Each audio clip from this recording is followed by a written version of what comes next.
Greeting fellow dragon fruit growers, this is Paul, and here is a season 3 update on the collection of dragon fruit. Now you can see I've done about 35 pots here in this lower section, and I plan to do another 28, maybe 35 more. But I don't want to go too far down this hill because it's a north-facing slope, and a lot of the cold air drains down to this part of the yard, so it gets a bit colder here than other parts of our yard, in this microclimate, I guess you could say.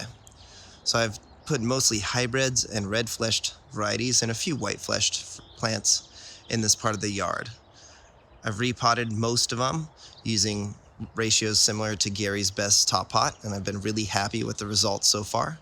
And I've been top dressing with earthworm castings and some Fox Farms Ocean Forest, and then I've been putting some leaf litter on top. And it's been really working well for me. As you can see here, I have albino Ocamponus topping the trellis with a Mr. Wu. So I still prefer to have single varieties in one pot, but I have so many, over 300 now, that I need to at least put 2 varieties per pot. So my strategy has been to mix varieties that look a little bit different. Now this is all one pot of Voodoo Child. You can see it's really healthy. But in other pots, I've mixed them, like here's Edgar with a K1 Undatus, which has some nice new growth right there. Here's Zamorano and Assunta 2. Here is Ocamponus Medusa, look at this. Really nice growth throughout the winter. And here's the Black Dragon, one of them. And it's topping the trellis here. So it's much happier in this part of the yard with this potting soil. Now, I've also have tons of new growth here on Cosmic Charlie. Look at this. It's really happy this season. I need to prune some of them off. Hopefully I'll get to do that today.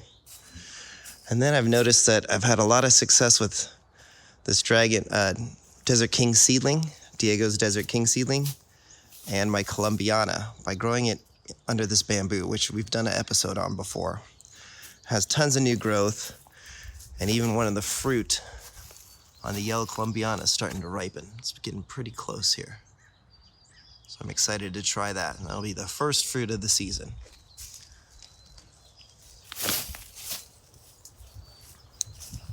Now, let's go over here.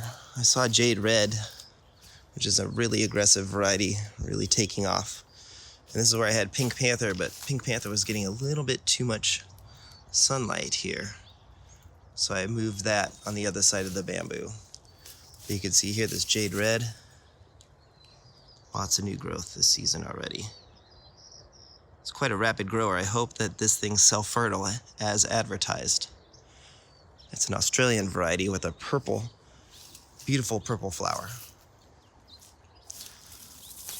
Now, Caslau has been awesome here because it has a lot of cold resistance. It did better than Lisa, Armando, and some of the other varieties I have, Sabra.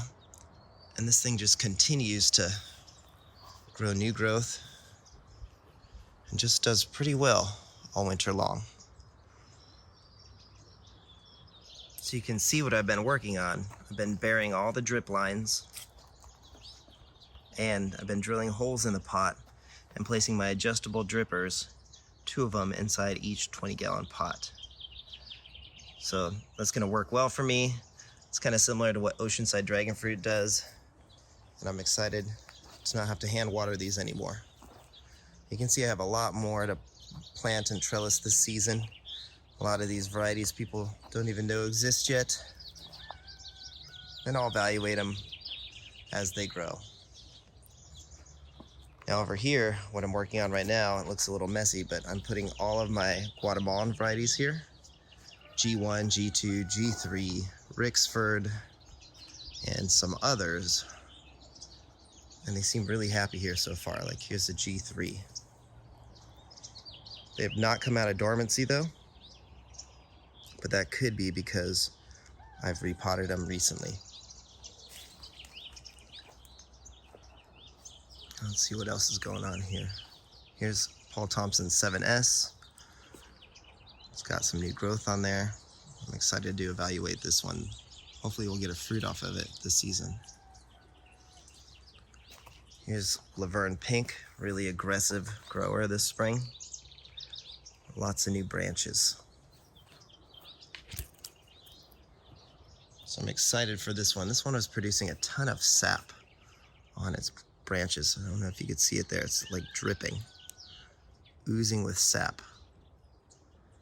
Now, I've learned that sweet varieties tend to do that, so that's a good trait. That means that if you're growing some hybrids and you see a lot of sap on the new growth, in my humble opinion, I think that's a good sign that your variety or hybrid will be really, really sweet.